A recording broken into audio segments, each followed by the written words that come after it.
Listo, chicos. Bueno, hoy vamos a trabajar lo que son funciones reales de la variable real. Básicamente vamos a trabajar todo lo que es el tema de funciones. Bien, bueno, vamos a ver. Una función es una relación entre dos elementos, ¿no? Uno del conjunto A con uno del conjunto B. Y son llamadas funciones de A en B. La función se expresa como la idea de una cantidad o magnitud que depende de otra, u otras que están determinadas por esta. ¿Ok? Por ejemplo, tenemos la longitud de una circunferencia, depende de su radio. Aquí tenemos la ecuación que sería R longitud 2pi por R. O lo que podríamos decir que la longitud está en función de su radio, ¿sí? Se leería L es función de R, o L depende de R. Por ejemplo, el volumen de un cilindro recto igual depende de su radio y de su altura. Entonces sería el volumen, depende tanto del radio como de la altura. Por eso es que aquí se identifica con un par ordenado de datos, R y H. Entonces, V, que representa el volumen, es función de R y H. O V depende de R y H. ¿Sí? Yo creo que esta parte introductoria de las funciones no hay problema. Cuando tengan alguna duda, pues ya saben, me escriben al chat o me indican activen el micrófono y me indican, ¿ok? Bien, entonces definimos a una función como el término usado para indicar la relación o correspondencia entre dos o más cantidades. El término función fue usado por primera vez en 1637 por el matemático francés René Descartes para designar una potencia de x elevado a la n de la variable x.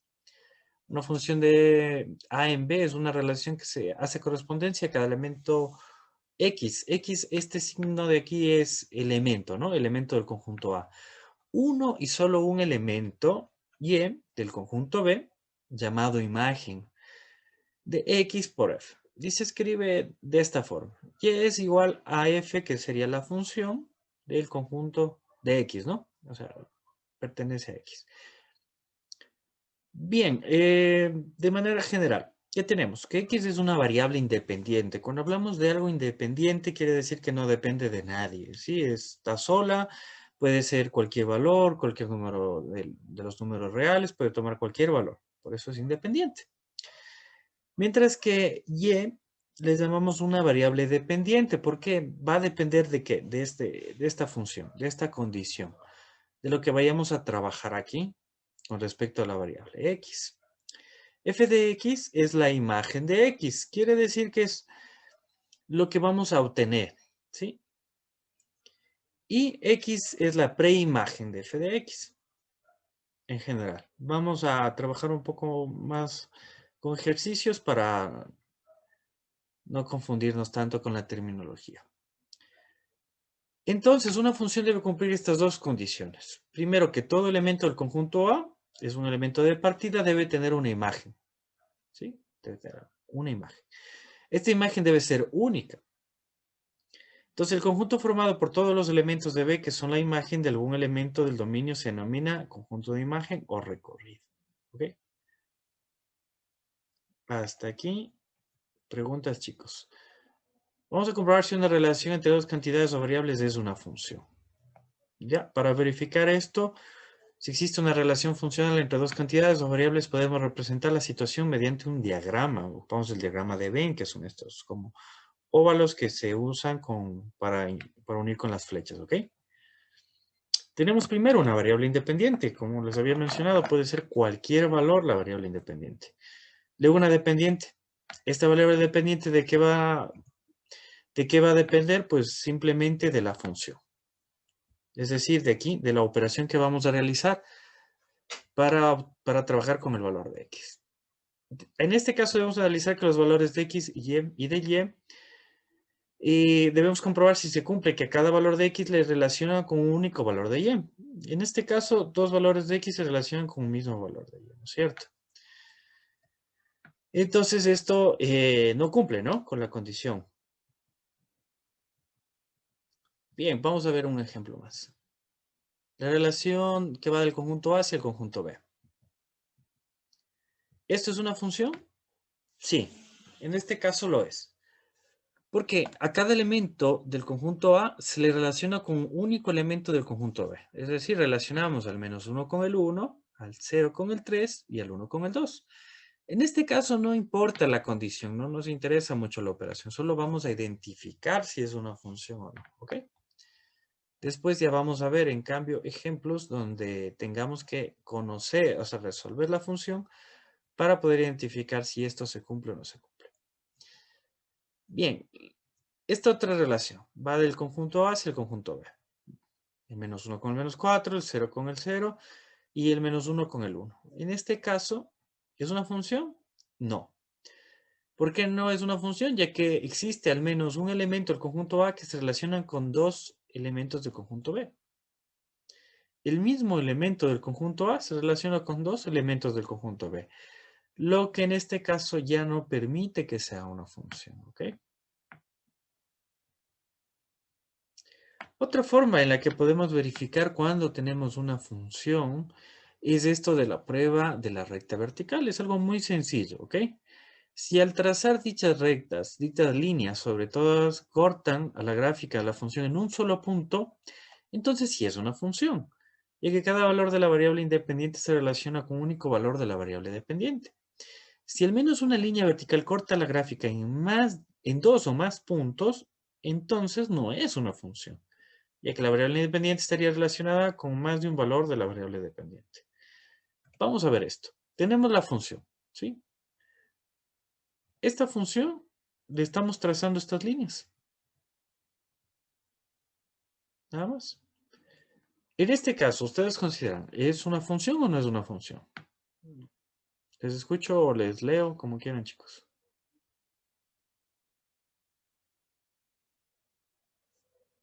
Perfecto. A ver, no perfecto. ¿Corten más de un punto? Listo, sí, sería una función, Dome, porque no corta en más de un punto. A pesar de que aquí, en esta parte donde se acerca el cero, nos daría la impresión de que cortara en dos puntos, pero no es así.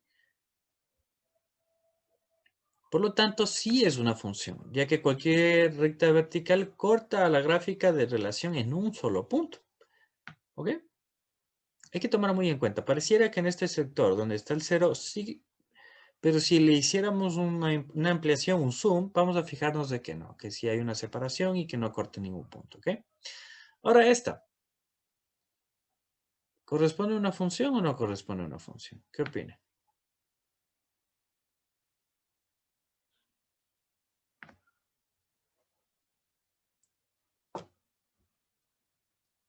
Si trazamos las líneas verticales, ¿qué sucede con estas líneas verticales?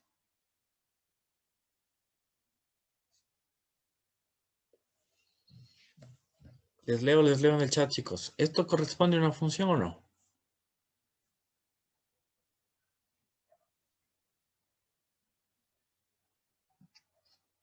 Ya, no es una función porque si observamos las líneas verticales cortan en más de un punto. Por lo tanto, deja de ser una función, ¿ok?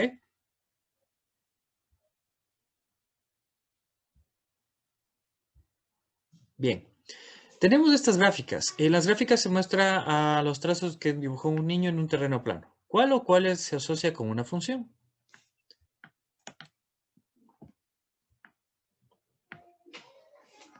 Les leo, chicos. ¿Cuál es una función y cuál no lo es? Ya, ¿cuál se puede asociar con una función? La de ya, ¿algo más?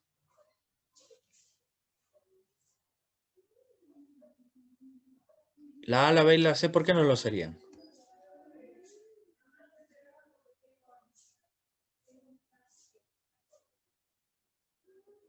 Correcto, porque cortan en más de un punto si trazamos líneas verticales. Perfecto, muy bien, Karen.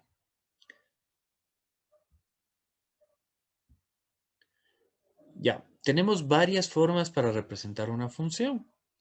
La verbal, como su nombre lo dice, es con palabras, ¿no? Entonces decimos que P entre paréntesis T es la población del mundo en el instante T.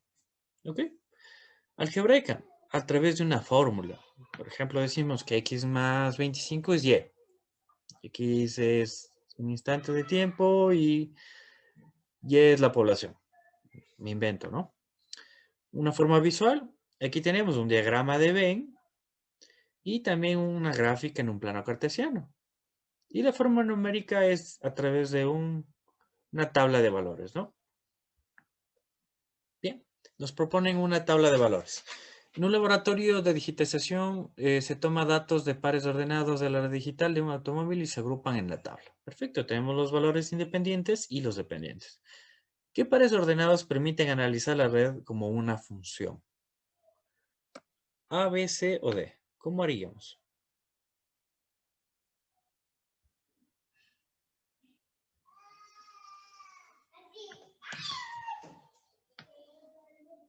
¿Qué pares ordenados nos permitirían analizar esto como una función?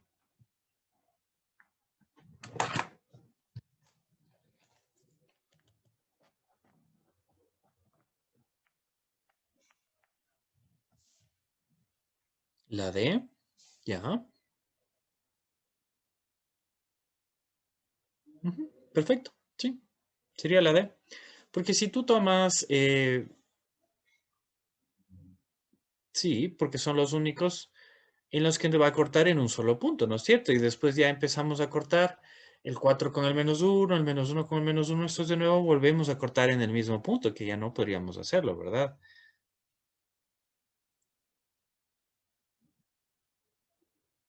¿Ok? ¿Alguna duda de este ejercicio?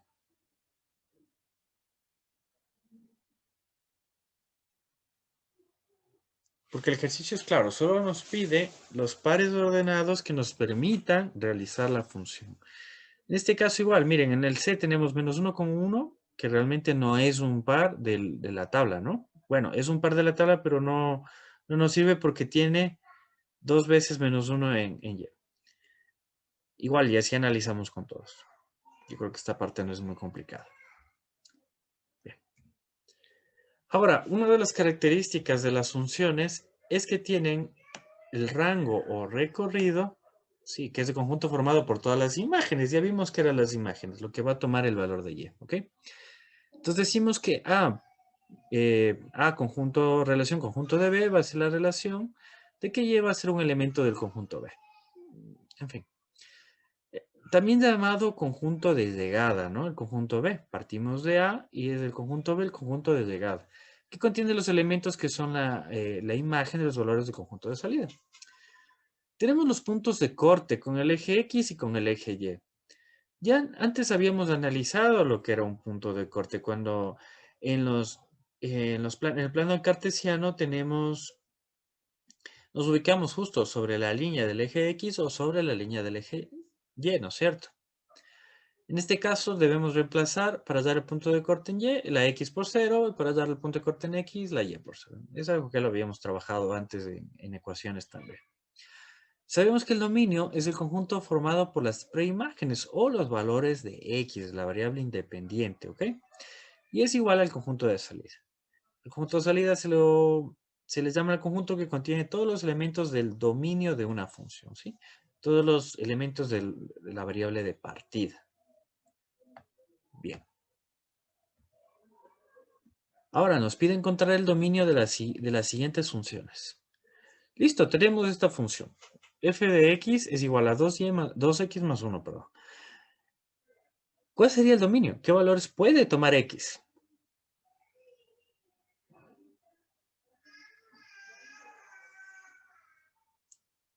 2. En este caso, ¿pero a qué te refieres con 2, Dome? Correcto, Karen, en todos los reales. Muy bien. Lo que sucede aquí es que x no tiene ninguna restricción. Hablamos de restricción a estar dividido, elevado a una potencia, dentro de una raíz, estar en el denominador de una fracción. En este caso, x puede valer cualquier número de los reales, porque al multiplicarse por 2 simplemente se va a hacer más grande, ¿sí? Y al sumarse por más 1, igual, más grande. Entonces aquí el dominio son todos los números reales, no hay una distinción, ¿ok? En cambio acá, ¿cuál será el dominio? ¿O cómo haríamos para hallar el dominio? Que esa es otra buena pregunta.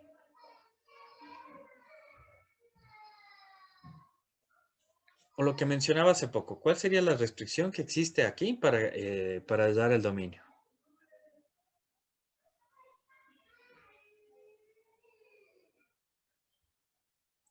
Correcto, la división. Muy bien, perfecto. La división es la restricción. Tomamos en cuenta lo siguiente. Yo puedo dividir para cualquier número excepto cuál. Dígame, por favor, excepto qué número yo no puedo dividir. ¿Para qué número es imposible dividir?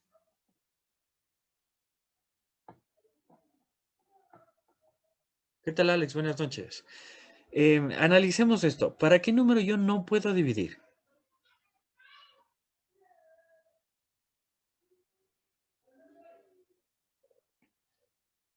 Piensen, chicos, no es difícil. A ver, díganme. Les leo en el chat.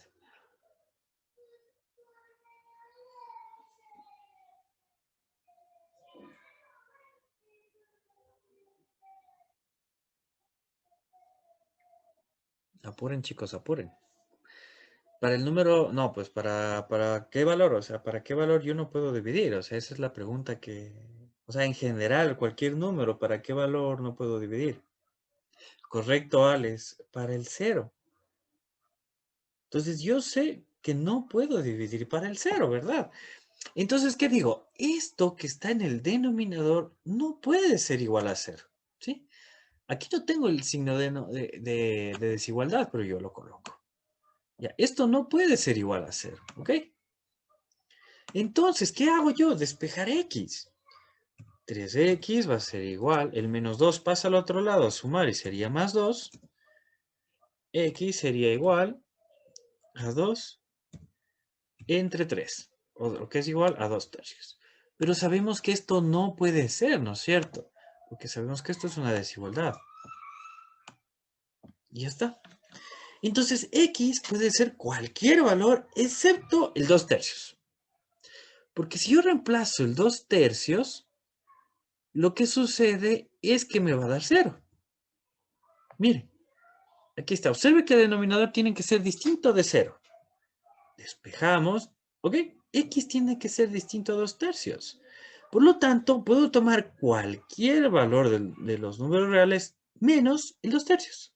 Es el único que no puedo tomar. Porque es una restricción. Si yo divido algo para 0, no puedo. No puedo dividir algo para 0. No puedo dividir una manzana para algo que no tengo.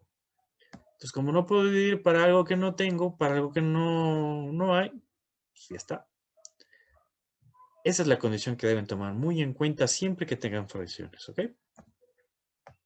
Continuamos. Ahora nos pide determinar el dominio de esta función real definida por eso de ahí. ¿Cómo haríamos? Ya sabemos que x menos 2 no puede ser 0.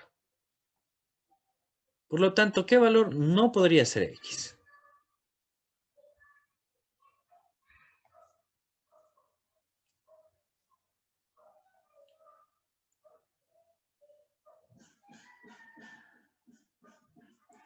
Vamos, chicos, ya sabemos que x menos 2 no puede ser 0. Por lo tanto, x aquí, ¿qué valor no podría ser?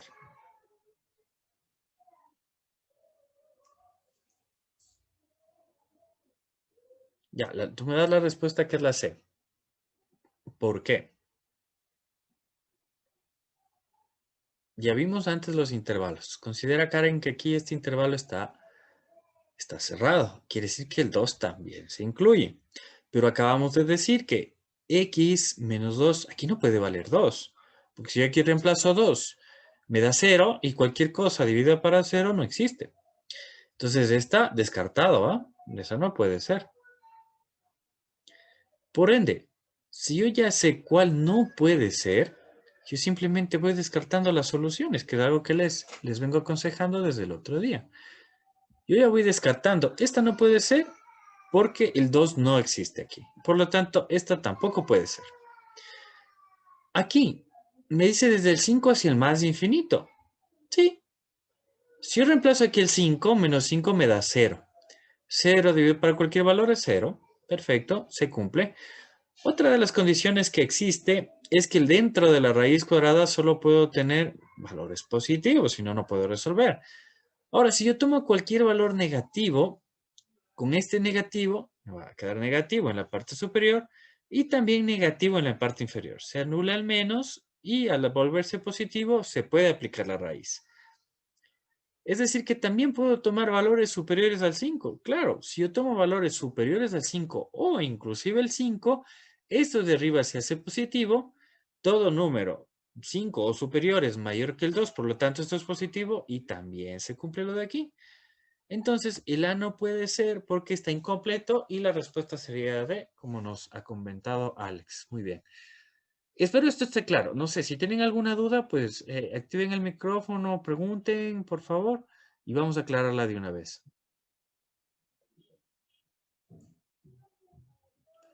Perfecto, sí, claro, Carl. Mira, en este caso, primero yo analizo lo que pensamos al inicio del dominio. No puede ser en el dominador, en el denominador no puede haber un valor que sea cero. Entonces, si yo tengo que aquí es x menos 2, x no puede ser 2, porque si yo reemplazo el 2, menos 2 me da 0.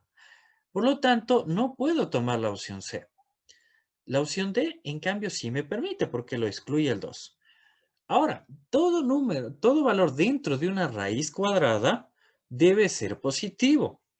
Por lo tanto, si debe ser positivo, hay dos opciones.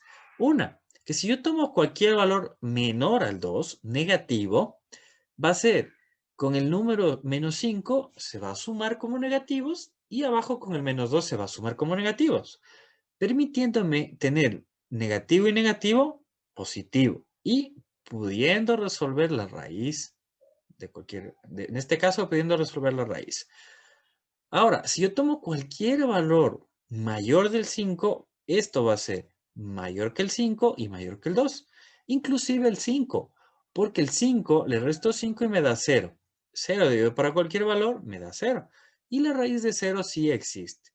Entonces el dominio viene dado por estas dos partes del conjunto, ¿ok? Desde el menos infinito al 2 y desde el 5 al más infinito. Lógicamente, descartando el número 2 que no puede ser tomado en cuenta. ¿Ok? Continuamos, chicos. Bien, tenemos una gráfica y nos pide determinar el dominio y el rango. Entonces, en esta gráfica, esto es una función llamada a trozos o por partes, ¿ok? Aquí, ¿qué es lo que observamos? Que el dominio viene esta línea desde el menos infinito y se queda hasta en el menos 2. Sabemos que cuando es un círculo abierto, ¿sí? No está pintado, es un intervalo abierto. Entonces viene desde el menos infinito hasta el menos 2 abierto. Luego viene unión, porque empieza en el menos 1, porque está cerrado, llega hasta el 2, pero el 2 no se lo toma en cuenta porque está abierto. ¿Ok? Y luego viene unión desde el 2 hasta el 4. Igual, nuevamente, el 2 está abierto, por lo tanto no se lo toma en cuenta y llegamos solo hasta el 4. El 4 cerramos y listo. Eso es todo el dominio. Y ahora, si nos pide determinar el rango. En cambio, el rango son todos los valores que toma la variable y. En este caso, gráficamente, ¿qué es lo que podemos observar? Desde el menos infinito hasta aquí, hasta el 0, y después llega hasta aquí, hasta el valor de 4, ¿sí? De manera continua. Entonces tomamos desde el menos infinito hasta el 4, inclusive el 4 que está aquí representado como un punto cerrado. Y después está unión solo con el punto 6, porque ya no me voy ni más arriba. Solo me quedo hasta aquí, hasta el 4. Y el 6 está... Sí, el rango es Y, los valores que pueden tomar Y. Rango, imagen, que es lo que estábamos revisando, son los valores que toman Y. Aquí desconocemos cuál es la función, no sabemos cuál es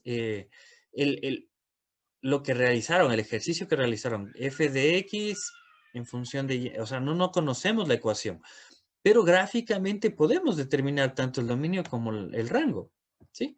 El rango son los valores de y, lo que está aquí en rojo, que aquí se representa como rojo, y el dominio es solo de x. Bien, ahora nos pide que con base en esta información calculemos el recorrido, que también es el rango, ¿no? De una función en grados centígrados. cuando un cuarto congelado trabaja en intervalo de 2 a 7 horas, no incluyendo las 7 horas. A las 0 horas empieza a funcionar el cuarto congelador de un restaurante y la temperatura disminuye de acuerdo a esta función. Listo. Si ya es la temperatura en grados centígrados y X el tiempo en horas, determinemos el intervalo. ¿Cuál sería el intervalo?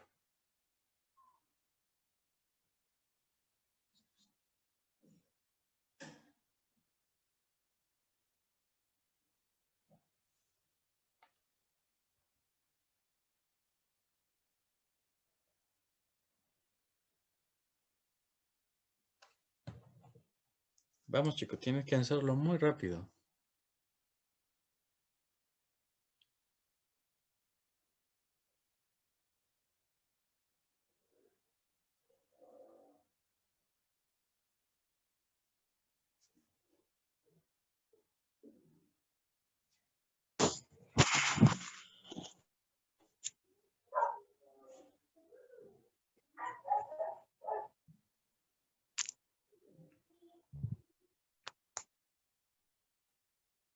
¿Ya? ¿Alguna respuesta?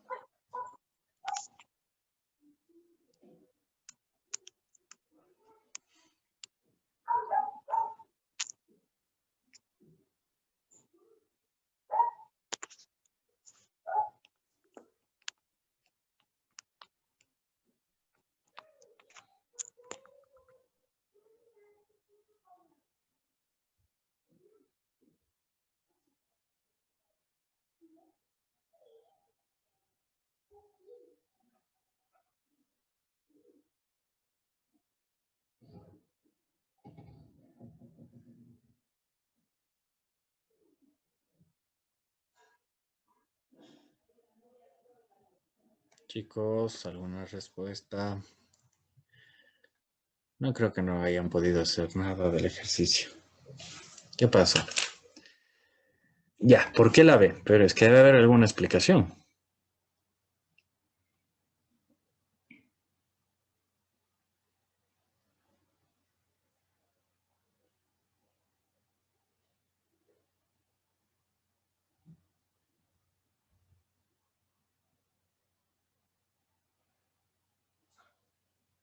Vamos, ¿por qué la B?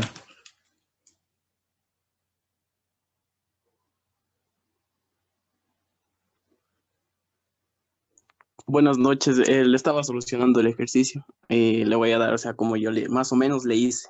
Dale, sin problema, a ver. Los valores que nos dan en la pregunta se reemplaza y que el intervalo es -8 hasta el 12 y los intervalos van a ser uno abierto y el otro cerrado. Y de ahí la resolución más o menos. Ya, está bien. Pero en este caso, ¿el 12 es abierto o cerrado?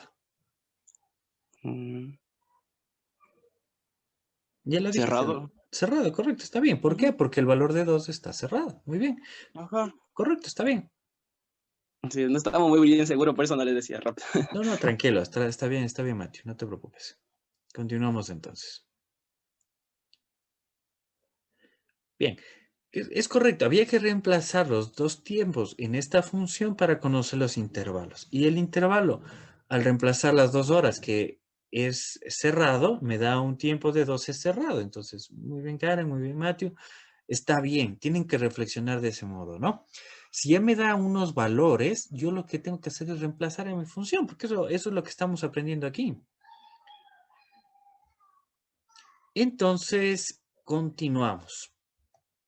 Bien, en un laboratorio de sonido se determina la función esta, ¿no? Representa la medición de decibeles a lo largo de una sala de grabación de sonido como se indica en el gráfico. Determina el dominio sobre el cual se está realizando el análisis de medición de decibeles. Por favor, determinemos el dominio.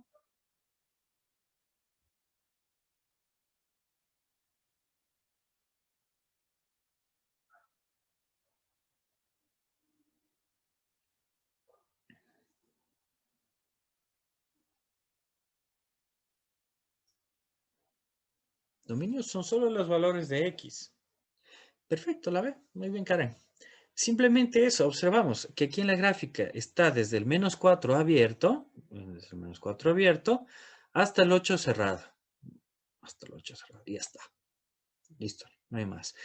Solo es observación. Lo que tenemos que aquí prevenir un poco es la observación en cuanto a la gráfica y manejar los conceptos, nada más, dominio, recorrido, etcétera, ¿no?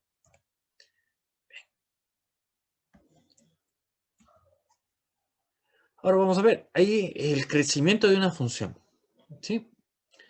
Decimos que una función es creciente cuando vemos este tipo de funciones, ¿sí? Parte desde el menos infinito, va hacia el más infinito y siempre está en ascenso, ¿no? Si observamos el valor de x, vamos desde el negativo hacia el positivo y donde observamos que crece es en y, ¿no? Aquí. Analíticamente, en este caso, en esta gráfica, el dominio sería en todos los reales. Bueno, esta de acá no importaría. La demostración no importaría. Sabemos que m es menor que n, etc.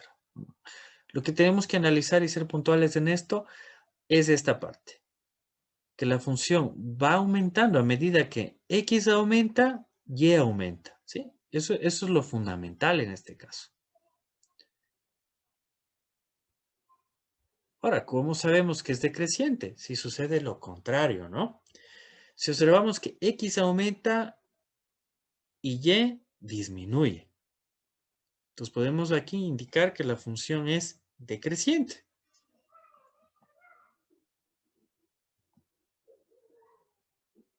Es decreciente en su dominio. A medida que x aumenta y y disminuye, es decreciente en su dominio, ¿ok?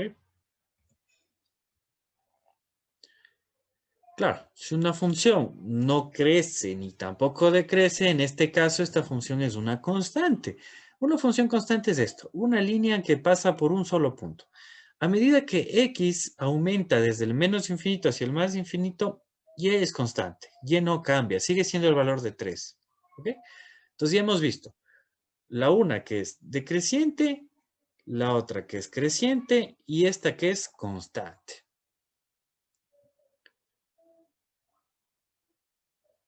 ¿Sí? En general, si una función es constante, es una línea recta horizontal, nada más. Bien. Ahora, determinamos los intervalos de crecimiento y decrecimiento en esta función. Determinamos los intervalos de crecimiento y de crecimiento. En este caso, decrece desde el menos infinito hasta el -2. ¿Sí? Bueno, tiene una creciente. Aquí le determina primero las crecientes. Y luego las decrecientes. Ok.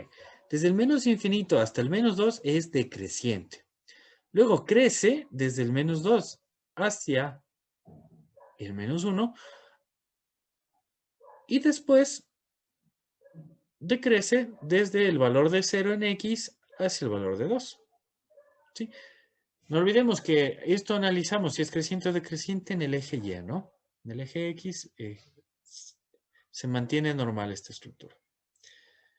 Bien, nos dice que dada una función, determinamos el intervalo donde esta toma valores estrictamente decrecientes. Estrictamente decrecientes. Aquí está la función representada, es una función cuadrática. ¿Y en qué intervalo ustedes observan que esto toma valores estrictamente decrecientes? ¿En qué intervalo sería? ¿En el A? ¿Sí? Desde el menos infinito hasta el 3. Si aquí trazamos una línea e identificamos que aquí está el valor de 3, comprobaríamos de que desde el menos infinito en x hasta el valor de 3 es decreciente. En el valor de 3 comienza a crecer nuevamente, ¿ok? Yo creo que eso está dado muy sencillo. Bien, ahora una función es positiva cuando a cualquier valor de x se le cumple que la función es mayor a 0. Listo. Esta gráfica podríamos tomarla como una función positiva. La función lineal también es una función positiva. Se observa que f es positiva en estos intervalos. ¿Por qué es positiva? Porque aquí el valor de y es positivo. En este intervalo donde está decreciendo y luego creciendo, es negativa porque el valor de y es negativo. Entonces decimos que desde menos de infinito al menos 3, la gráfica es positiva y le podríamos decir que es decreciente. Y desde el 3 hacia el más infinito podemos decir que es positiva y creciente. Bien, en cambio aquí esto decimos que es una función negativa entre el intervalo entre menos 3 y 3. Y aquí podríamos analizar exactamente lo mismo. Desde el menos 3 al 0 es negativa y decreciente, y desde el 0 al 3 es positiva y creciente. Bien, de manera general, tenemos aquí una clasificación de las funciones, que lo vamos a ver poco a poco. No lo vamos a ver ahora, lo vamos a ver después. Las funciones algebraicas son polinómicas, estas igual, bueno, ser racionales, radicales o atrozos. Una de las que ya vimos es la a trozos, ¿no? La que para identificar un poco la parte del dominio y el recorrido. Dentro de las polinómicas tenemos que son constantes de grado 1 y tenemos las cuadráticas, las de grado 3, grado 4. En general se llaman polinómicas de la misma forma que tenemos los polinomios. Depende de la potencia o del exponente de la variable, ¿no? Y tenemos otro tipo de funciones, las que son trascendentes. En este caso vienen a ser las exponenciales, las logarítmicas y las trigonométricas. Ya habíamos revisado un poco acerca de las trigonométricas, hemos visto un poco, conocemos de manera superficial sobre estas, ¿no? Adelante, después ya revisaríamos más a profundidad. Bien, otra característica de las funciones es que estas pueden ser pares o impares. Y vamos a identificar cuando son pares. Una función es par si cumple esta condición. Una función es simétrica respecto al eje de las ordenadas. Si entonces esta es una función par. Cuando aquí colocamos f menos x, esto que está aquí adentro va a reemplazarse por cada valor de x que tenemos aquí. Y tiene que ser igual a f de x para que esta función sea par. Y al contrario, una función impar es la función que es simétrica con respecto al origen, es decir, al punto 0, 0, ¿no? En este caso, f de menos x tiene que ser igual a menos de f de x. Bien, regresemos acá. Les voy a explicar cómo funciona esto. Si yo digo que f ahora no es x, sino es menos x, tengo que reemplazar ahora este valor de x, que lo tengo aquí, por una menos x. Y mantengo la potencia 4. Eso no cambia. Menos 3, reemplazo esta x por una menos x y mantengo la potencia 2. Y más 4. Y más 4. Ya está. Yo sé que un valor negativo elevado a una potencia par se mantiene como positivo. Es decir, que f de menos x va a ser igual a ¿qué? Más x a la cuarta. Menos 4 que multiplica. Nuevamente, menos x elevado al cuadrado va a ser nuevamente x al cuadrado. Porque el menos al cuadrado va a ser nuevamente positivo, más 4. Bien, f de menos x es igual.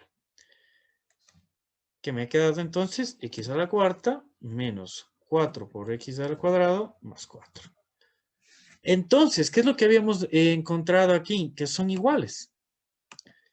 Entonces, aquí tenemos que f de menos x es exactamente igual a x a la cuarta menos 3 x al cuadrado más 4. Entonces, como estas dos son iguales, esta función es par. En este caso ya sabemos cómo determinar si una función es par o es impar.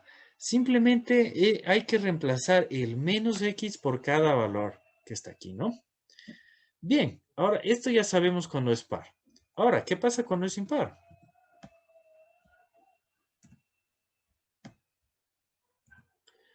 nos dice f menos x y luego menos f por x, por f de x. La primera parte ya sabemos, ¿no? Entonces, en la primera parte tenemos que reemplazar este menos x por cada valor de x. Muy bien. Si reemplazamos, nos quedaría que f menos x es igual a menos x elevado a la quinta menos 3 por x elevado a la tercera. Menos x elevado a la tercera. Okay. Entonces, sabemos que si un negativo se eleva a una potencia impar, se vuelve negativo. Entonces, aquí me queda menos x elevado a la quinta. Aquí igual, menos elevado a una potencia impar se hace menos. Multiplicado por el menos que tengo acá afuera, me quedaría más. 3x a la tercera. Esta parte ya está. Ahora, si hacemos la otra parte, f menos a la f por f de x. ¿Qué es lo que hago aquí? Yo multiplico por menos a todo lo que tengo en f de x. Es como colocar menos x a la quinta menos 3 x a la tercera. Menos por x a la quinta me queda menos x a la quinta. Y menos por menos me da más 3 veces x a la tercera. Y listo. ¿Qué observamos? Estas dos son iguales. Al ser estas dos iguales, la función cumple, que es una función impar. Si observamos también, la función se ve como un espejo, ¿no? Es un reflejo con respecto al punto origen, al 0, 0. Mientras que en la función par, vemos que es un espejo con respecto al eje Y. ¿Sí? Entonces, esta parte, si hay alguna duda, me lo comentan por el chat, por favor.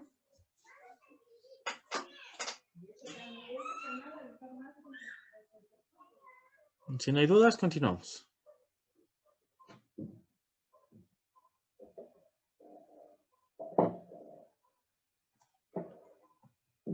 Bien, continuamos. Listo, nos dan un grupo de modelos matemáticos sobre la frecuencia de oscilación de partículas F en función de la temperatura T. Para 3 gases diferentes, genera 3 funciones distintas.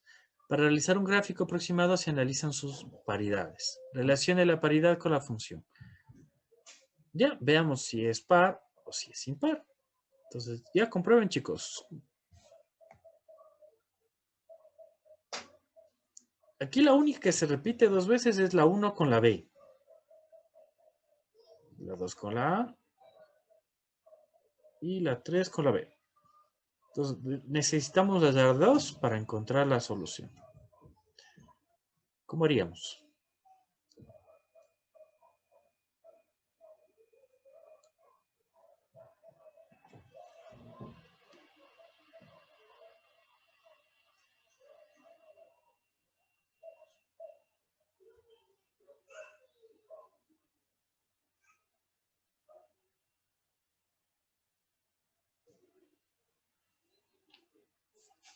¿Alguna idea?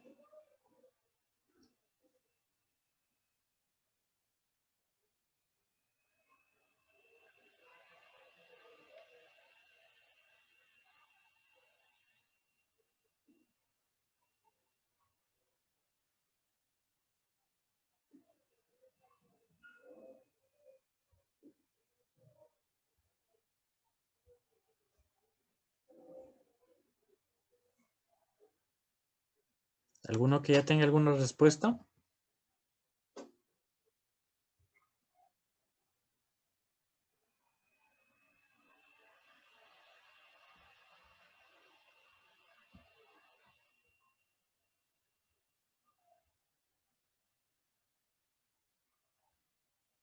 Vamos a analizar, ¿ya? Les voy a ayudar a analizar. Miren, yo tengo aquí este que tiene...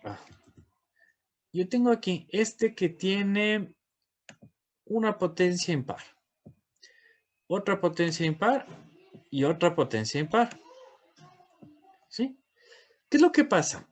Si la función fuera par, ¿no es cierto?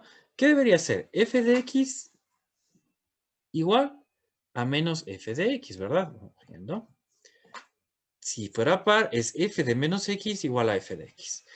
¿Qué es lo que pasa aquí? Si yo reemplazo este por un valor negativo, este se vuelve negativo, este se hace negativo y este negativo. Por lo tanto, no van a ser iguales, ¿no es cierto? Entonces yo aquí ya determino de que esta, si yo reemplazo aquí por menos, me va a quedar de esta manera, ¿no es cierto? Entonces esta de aquí no va a ser par. Pero al tener estos valores positivos, al multiplicar todo esto por menos f de t, sí va a ser impar, porque van a ser iguales. F de menos t va a ser igual a menos f de t. Por lo tanto, la a es una función impar. La 3 con la a. Listo. Entonces, yo ya descarto las que no son. La 3 con la b no es. La 3 con la b no es. Y listo, ya está. La 3 con la c no es. Y la 3 es con la a. Y la respuesta ha sido que es la b. La clave de esto, chicos, la clave de esto es observar las funciones. Observemos las funciones. Reemplacemos solo los signos. Si yo tengo que esta función, todos los valores son, son valores impares, 5, 3, 1. Yo sé que todo lo por fuera va a ser negativo. Si esta aquí, esta tiene impar, este va a ser negativo, este va a ser positivo y este va a ser negativo. Ya está, o sea, me voy haciendo una película, me voy haciendo una idea. Yo como tengo claro el concepto que cuando es par, f de x tiene que ser igual a menos f de menos x. Y cuando es impar, f de menos de x es igual a menos f de x.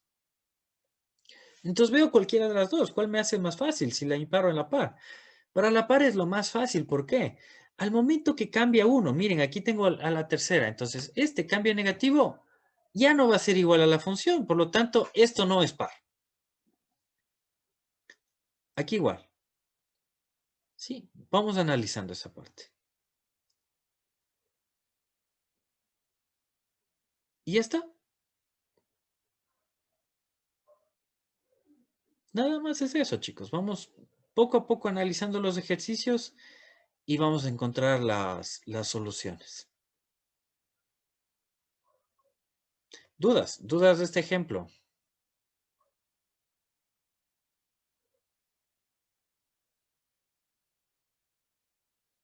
No sé si quedó claro esta parte de cuando una función es par y cuando es impar.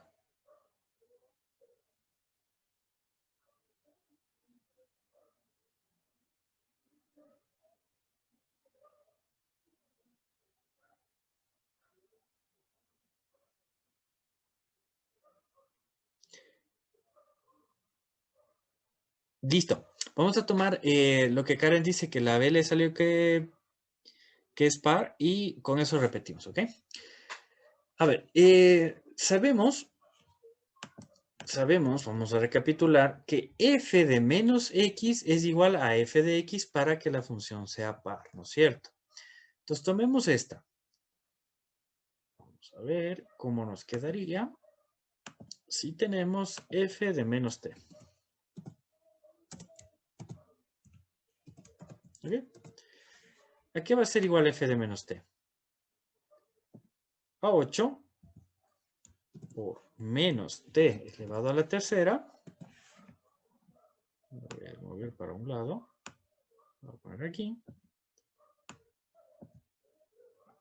Todo esto dividido. Va a estar dividido para 2 menos t elevado al cuadrado más 3. ¿Ok?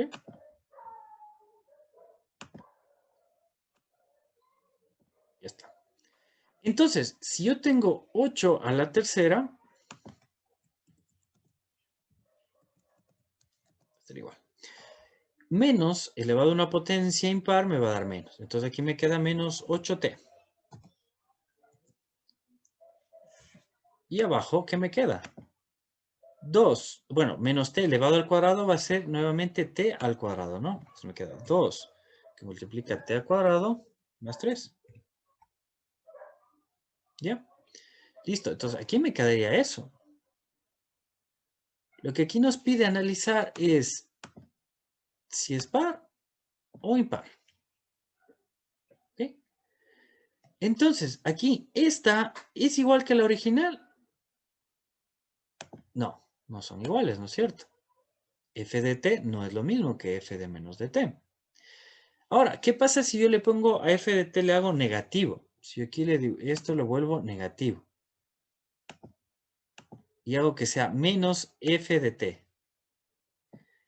Menos por más 8t al cubo va a ser menos 8t al cubo. Menos por menos 2t al cuadrado va a ser menos 2t al cuadrado. Menos por este más vuelve a ser menos. ¿Ok? Ahora, si yo saco factor común aquí, se va a anular con el factor común de arriba y se va a volver todo nuevamente positivo. ¿Ok?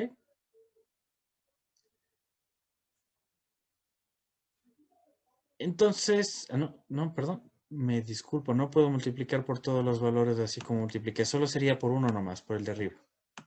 Ahí estamos bien. Entonces, esto sí es igual que esto, ¿no es cierto? Sí son iguales. Por lo tanto, esta es impar. La de aquí arriba, sí. Esto, claro, fue porque le cambiamos. Sí, sí. Entonces, esta no es impar porque ahorita acabamos de ver que no lo era. Aquí me confundí entonces, lo lamento. Esto era cuando estábamos multiplicando, cuando le cambiamos menos ft, ¿no? Lo voy a corregir aquí para no confundirnos. Ya, ahí está. Entonces, esta es impar, porque son iguales. ¿Sí? Si aquí multiplicamos solo por menos por fuera, no va a ser impar. Entonces, este está mal. Claro, dime, Matthew. Pregunta nada más. Perdón, una consulta. ¿La A es par o impar? Porque a mí me salió que es par. ¿A ti salió que es? Par. Par, sí, sí, sí. Sí, sí, yo estaba equivocado, es par. Sí. Porque, no sé, voy a prender mi cámara un rato para que vea el procedimiento, porque no sé si estoy bien. Pero a mí me salió que es par. Sí. A ver, si es par, ¿por qué? Mira, acá lo termino de hacer, ¿ya? Aquí le voy a poner. En la parte de abajo tenemos el factor común, que es el signo menos. Y arriba yo tengo menos 8t elevado a la quinta, ¿sí? Y abajo, ¿qué es lo que yo tengo? El menos que multiplica al 2t a la tercera más 3t. Este menos de acá arriba se va a anular con el menos de abajo y me va a quedar lo mismo que la función. Sí, había sido un error mío, me disculpo. Esto es igual que la función original. Por lo tanto, esta es par. Esta es par y esta es impar. Y esta, por ende, es imparidad.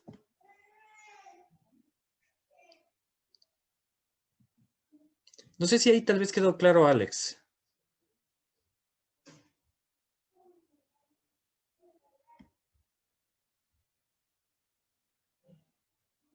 Perfecto, sí. Mi error fue realmente por no haber hecho el proceso. Lo borré. Mi error fue por no haber hecho el proceso de aquí. Si uno hace todo el proceso, no va a perderse. Mi error fue por haber hecho mentalmente el ejercicio y no darme cuenta de que estaba haciendo mal la sustitución de los signos. Y tampoco no me fijé que aquí podía sacar factor común y anular con el de arriba y lo que daría que esta es función par, ¿ok? Bien, chicos.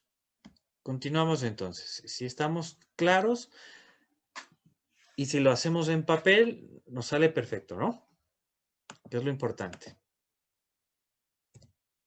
Bien, ahora, otra característica de las funciones es esto de función inyectiva, ¿sí? Una función es inyectiva, 1, 1, bueno, se denota como 1, 1, si el dominio le corresponde diferentes elementos del codominio. En esta función, para dos valores cualquiera de x de su dominio, se cumple que estos no pueden ser iguales y que sus imágenes tampoco sean iguales. Entonces, para determinar si una función es inyectiva, graficamos la función y por medio de una tabla de pares ordenados. Luego trazamos líneas horizontales para determinar si las y no se repiten. ¿Se acuerdan que para ver si una función, bueno, para saber si era una función, trazábamos líneas verticales y debe cortar en un solo punto? Para saber si es inyectiva es lo contrario. Líneas horizontales igual no puede cortar en más de un punto, ¿ok? Entonces, miren, aquí tenemos una función inyectiva, porque a cada elemento del grupo de partida le corresponde un solo elemento del grupo de llegada. Igual acá, acá no, porque a dos elementos del conjunto de partida le corresponde el mismo elemento del conjunto de llegada. Aquí sí, acá no. A todos los elementos del conjunto de partida le corresponde el mismo de llegada. Bien, estamos claros, ¿no? Es similar a lo de la función. Con valores sería exactamente lo mismo. Tenemos que identificar que solo le corresponde a cada uno, ¿sí? Ahora, otro concepto, sobreyectiva.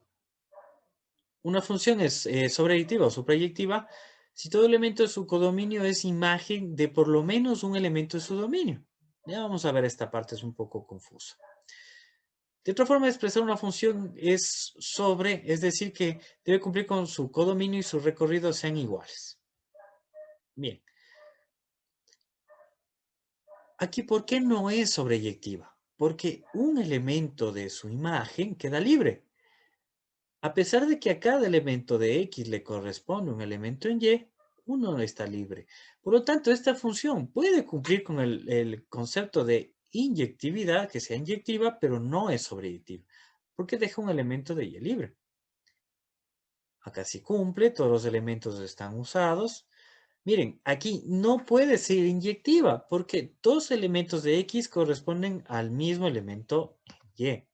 Pero sí puede ser sobreyectiva porque todos los elementos de Y corresponden al menos a un elemento de X. ¿Ok? Dudas sobre este tema. Inyectivo y sobreyectivo. ¿Alguna duda?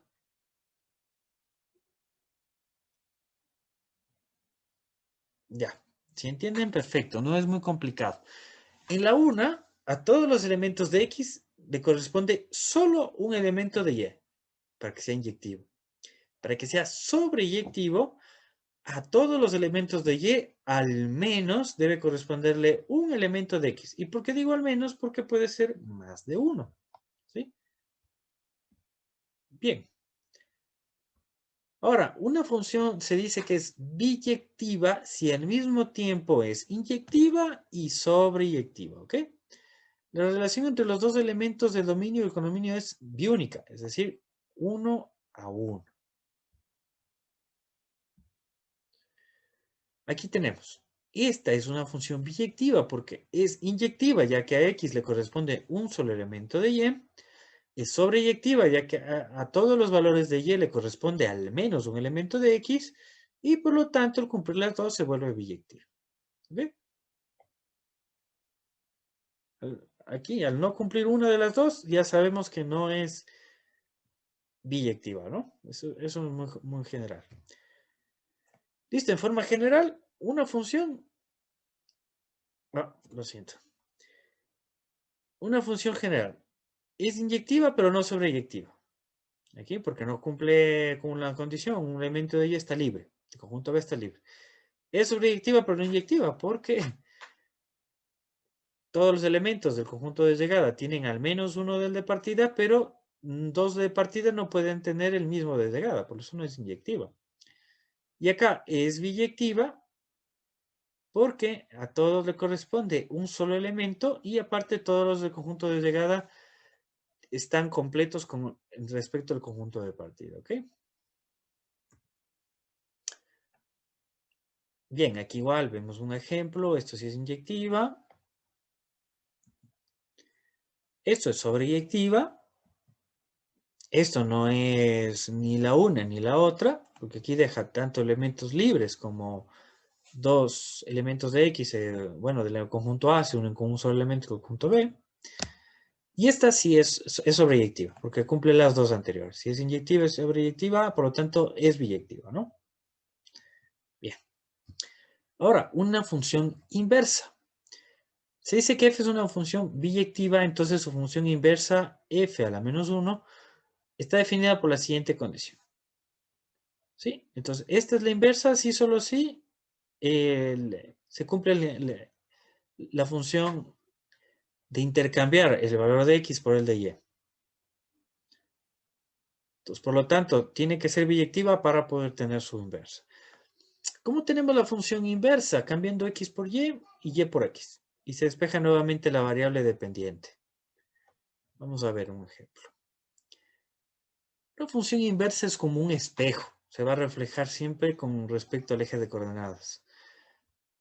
Tenemos la función original. A se une con 3, B con 1, C con 2. Y la inversa sería tomar los valores que eran antes de y, ahora se vuelven valores de x. Y los valores que eran de x, ahora se vuelven los valores de y. Y nos da la función inversa. Y las gráficas se representarían como una simetría, ¿no? Son simétricas entre sí con respecto al origen. Uy. Bien. Vamos a pasar al siguiente tema. No sé si trabajamos algo más en cuanto a función inversa. Planteamos algo muy sencillo. Por ejemplo, decimos que y es igual 3x más 2. ¿Cómo tenemos inversa? Simplemente reemplazamos. En vez de poner y, pongo x. Y en vez de poner x, pongo y. Y lo que tengo que hacer es despejar la variable y. Es decir, que aquí me quedaría x menos 2, porque el 2 está aquí sumando y pasaría a restar. Es igual a 3y. El 3 pasaría a dividir. Sería x menos 2. Está multiplicando, pasa a dividir, es igual a y. Y ordenando todo, me quedaría que y es igual a x menos 2 sobre 3. Por lo tanto, la función original sería esta. Y más 3x. A ver, perdón. Y por 3x más 2. Y la función inversa sería esta. Y es igual a x menos 2 sobre 3. ¿Ok? Este es todo el proceso para cualquier tipo de función. Simplemente intercambiamos la y por la x y la x por la y. Y despejamos nuevamente la variable dependiente. Si hacemos la gráfica de esta función y esta función, vamos a obtener que son simétricas con respecto al origen. ¿Dudas hasta aquí de este tipo de funciones?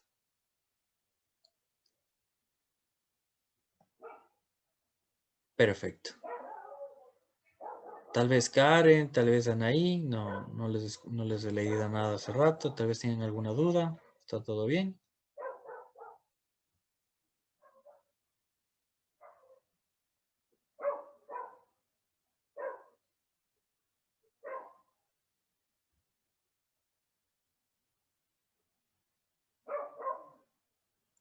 Bueno, continuamos entonces.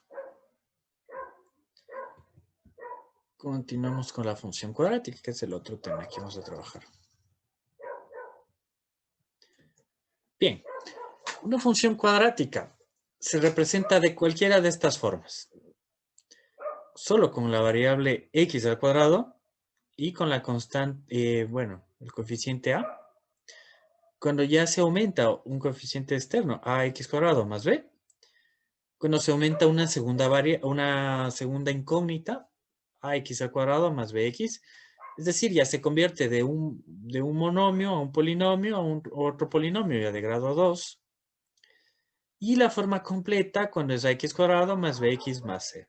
¿Ok? Entonces podemos decir que es una función cuadrática. Vamos a decir que esto ya es una función cuadrática al tener la potencia a grado 2. En esta la variable x es independiente, y es la variable dependiente, algo que sabemos de las funciones. Y ABC son los parámetros que tiene esta función, ¿ok? Igual, si le damos valores a x, obtenemos diferentes valores de y. Listo. Esto, generalmente, las funciones cuadráticas ya sabemos que son conocidas también como parábolas, ¿no? Por la forma parabólica que presentan. Bien, continuamos. Bien, si graficamos una parábola de una función cuadrática, podemos ver lo siguiente. Todos estos datos podemos ver en una función cuadrática. Eje de simetría. Este eje se conoce como simétrico porque tenemos tanto la parte decreciente como la parte creciente, y justo en este punto es donde se reflejan como una imagen, ¿no? Como que estuvieran en el espejo. Tenemos los puntos de corte con el eje Y, aquí, donde X vale 0 y tenemos un punto de corte con el eje Y. En el eje X es cuando Y vale 0, ahí tenemos puntos de corte con el eje X. El punto donde cambia la curvatura de ser decreciente a creciente se le conoce como vértice. Y los extremos más, bueno, estos extremos se llaman ramas de la parábola. Nada más.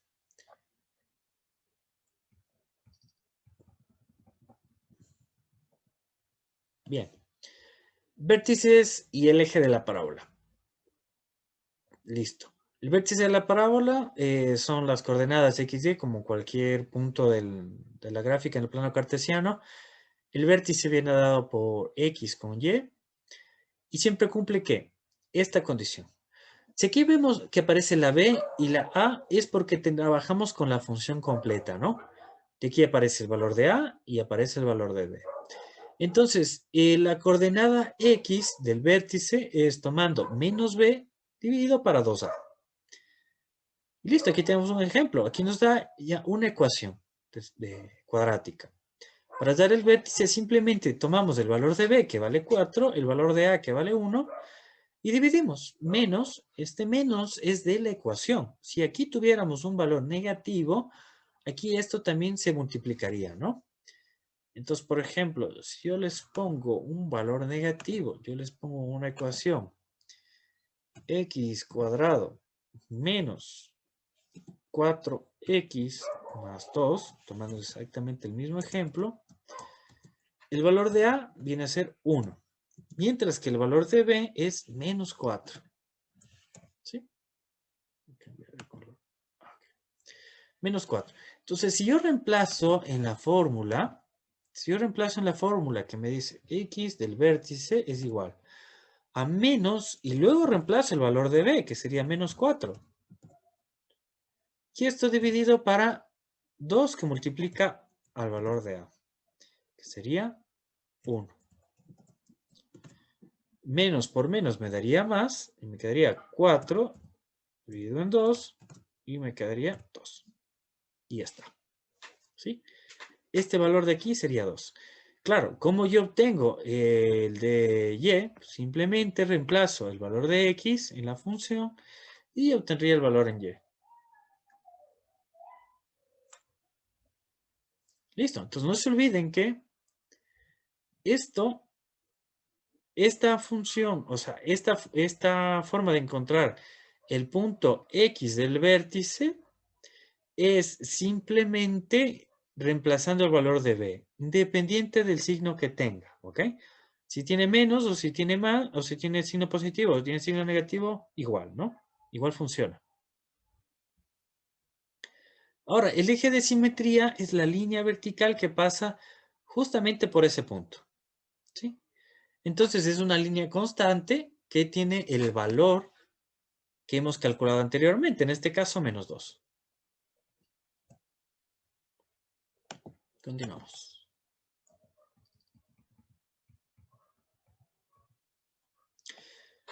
Bien, una tabla de valores es como cualquier tabla de valores, ¿no?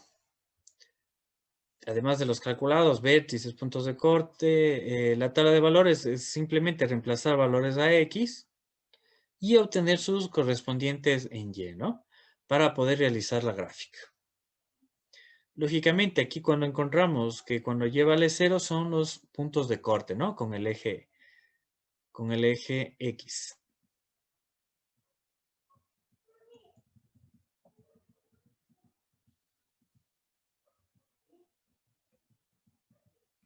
Bien, vamos a ver este ejemplo. Aquí estamos representando a los puntos y tenemos a la función. Bien, aquí estamos representando una gráfica, ¿no? Sabemos que el vértice está en el punto -2 con 2. Efectivamente, aquí está, en el cruce entre -2 y 2. Sabemos que el eje está en el punto X menos 2, porque por ahí está el vértice. Los puntos de corte tenemos que es 0 y 2. 0 en X, 2 en Y. El otro punto de corte, pues está aquí, en menos 0,69, bueno, sería menos 341 este, y menos 0,69 el de acá, con Y en 0, ¿no? Y a través de la tabla de valores hemos podido graficar. Lógicamente, para dar los puntos de corte en el eje X hay que aplicar otros procesos, ¿no? Bien, continuamos.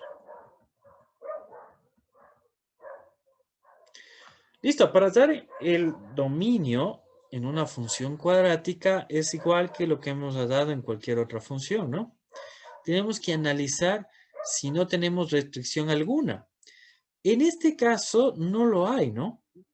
X al cuadrado está multiplicándose por A y a C al cuadrado podemos tomar cualquier valor, positivo o negativo. Y aquí igual no influye si tomamos positivos o negativos, por lo tanto el dominio son todos los números reales. El recorrido depende mucho de los valores que tome la función y, pero en este caso también iría desde el menos de infinito hasta el más de infinito. Aquí hay una característica, hablamos si es cóncava o convexa. Es cóncava desde el punto y hacia el más infinito, bueno, esto lo podemos ver gráficamente, y convexa desde el más infinito hacia un punto en y, ¿no? Hacia cuando corta con el eje y. Bien, en cuanto a la simetría, claro, es una simetría de forma par. Es algo que estábamos trabajando hace poco. Vamos a ver cuándo son pares y cuándo no es pares. Bien.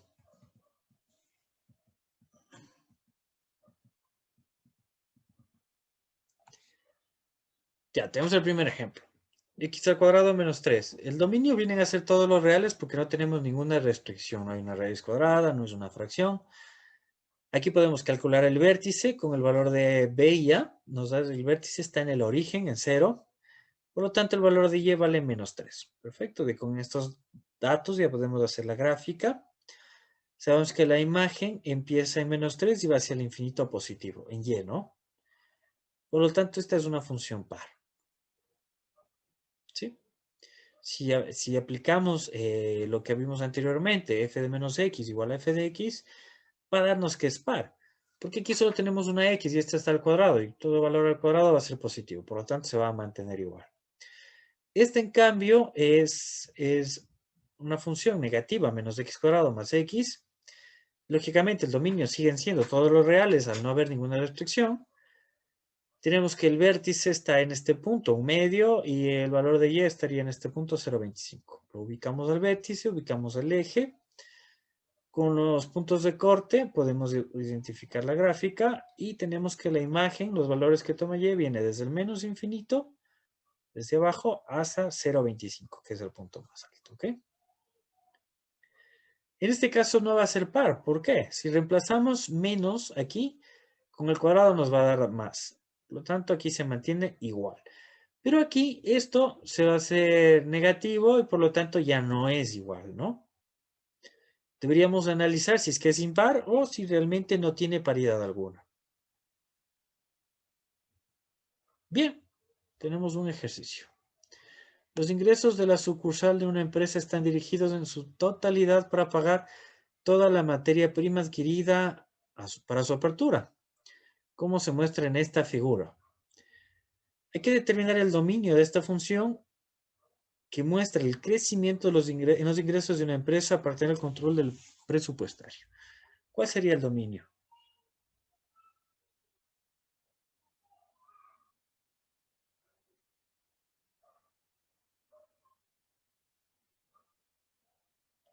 Ya, la B.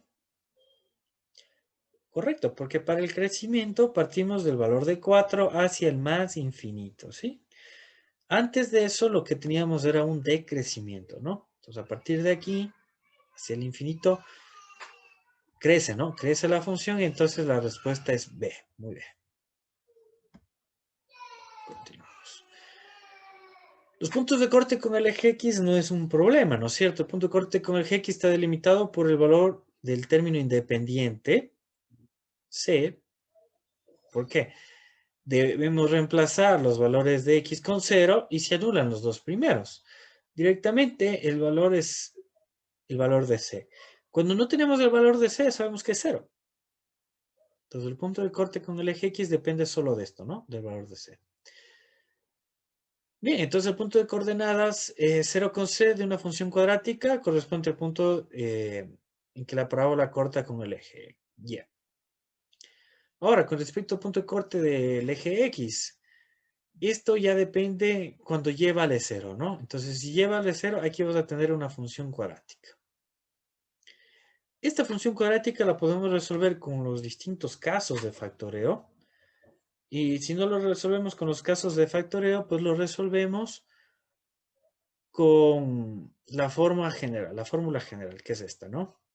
Menos b más menos, raíz cuadrada b cuadrado menos 4c sobre 2a. ¿Ok? El discriminante, esto es lo que está dentro de la raíz. Sabemos que dentro de una raíz no puede haber valores negativos, por lo tanto, si el discriminante es negativo, no vamos a poderlo resolver. ¿Sí? Si el discriminante es mayor que 0, vamos a tener dos respuestas, es decir, dos puntos de corte con el eje. Si el discriminante es igual a 0, vamos a tener un punto de corte con el eje.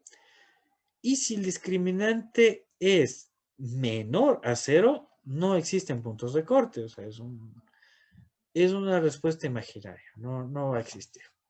Aquí está. Cuando es mayor que 0, tenemos dos puntos de corte. Cuando es igual a 0, tenemos un punto de corte. Y cuando es menor que 0, la ecuación tendrá dos raíces imaginarias. Por lo tanto, no toca nunca con el eje X. Bien. Si el valor de A es mayor a 0, la gráfica se abre hacia arriba.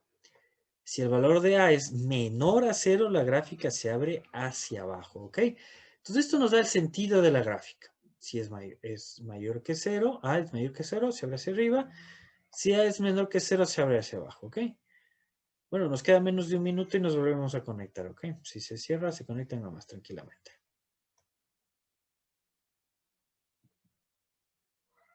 Bien, analicemos este ejercicio.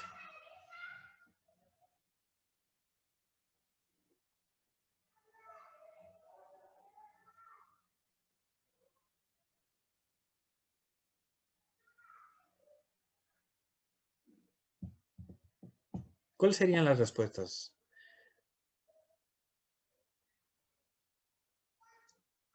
Tenemos que analizar el valor de B. Ese nos indica hacia dónde nos indica si se abre hacia arriba o hacia abajo. Todas son iguales, por lo tanto, todas se abren hacia arriba. Ahora, ¿qué pasa con el valor de B? ¿Qué nos va a indicar? El desplazamiento hacia la derecha o hacia la izquierda. ¿Ok? Pero ¿cuál corresponde a cada uno? Aquí vale menos 1. Aquí vale más 1. Y aquí vale más 3.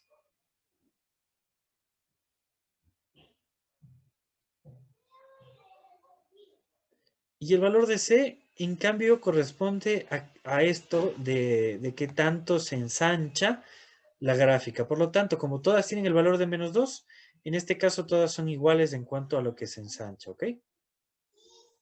Ya, la A, ¿por qué? ¿Por qué, Alex? ¿Por qué la A?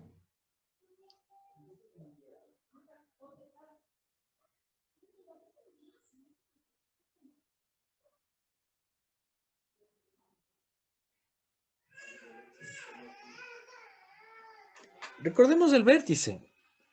¿Cómo era de obtener el vértice? Menos B. Cuando era más, más se desplazaba hacia la izquierda o me equivoco. Bien, otra forma de lo que ya hemos aprendido en lo que podríamos analizar es simplemente con el vértice, ¿ok? Si yo tomo el primer ejercicio y me dice que el vértice punto en X es menos B sobre 2 veces A, ¿ok? Para estar seguro y no estar ahí pendiente de, ay, era si abría a la izquierda, si abría a la derecha, y ahora busco el vértice, y ya está. A ver, el valor de B en el primero es menos 1. Con menos me da más 1. El valor de A sigue siendo 1, por lo tanto es 2. Aquí sería un medio. Entonces, aquí está. El vértice en X es 0,5. ¿Cuál está en 0,5? La gráfica B. Y listo. La 1 corresponde con la B. Y listo. Sería la respuesta A, es la única. Y ya está. Entonces, si ustedes se fijan, lo que hemos aprendido nos sirve para determinar este tipo de cosas. No necesitamos ir más allá. Si determinamos el vértice de cualquiera de las tres gráficas, ya podemos enlazarlos. Yo sé que también existen esos otros métodos en que si B es negativo, se desplaza para la derecha, para la izquierda, etcétera, etcétera. Pero a veces nos puede confundir. Los nervios nos pueden engañar. Pero el conocer el vértice no es muy difícil tampoco. Ya sabemos que es menos B sobre 2A y ya está. Y si determinamos el vértice gráficamente lo podemos reconocer. Entonces prefiero que se aprendan esa parte para que no se confundan, no se equivoquen más bien.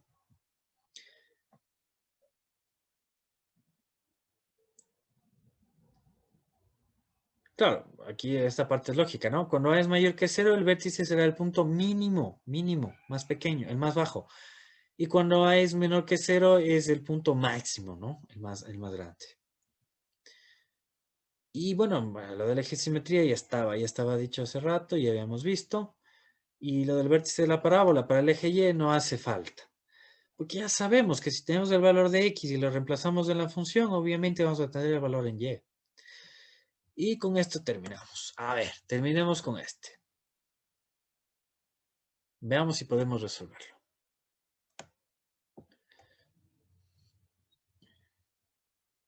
¿Cuál es el punto más alto? El más alto, el vértice. El punto más alto que puede llegar a una pareja. Ya nos da la función.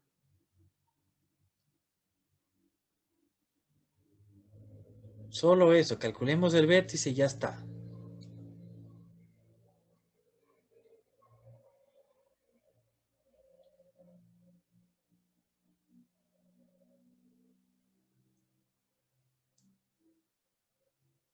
Ya, perfecto, eso es todo.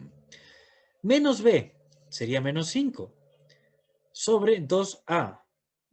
El A que vale menos 2 y 2, ya está, menos 4. Con el 5 positivo se quedaría 5 sobre 4. Y eso es todo. Y eso es todo, chicos, ya está. No necesito calcular el valor de Y, es la única respuesta que coincide y punto. Bien, muchachos. Fin de la clase, les agradezco mucho, pues nos vemos la próxima semana.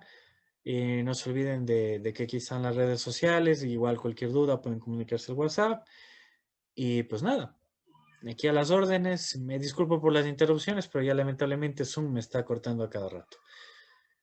Gracias igual, gracias a ustedes, gracias. Cualquier duda, a las órdenes. Igualmente que tengan una excelente noche.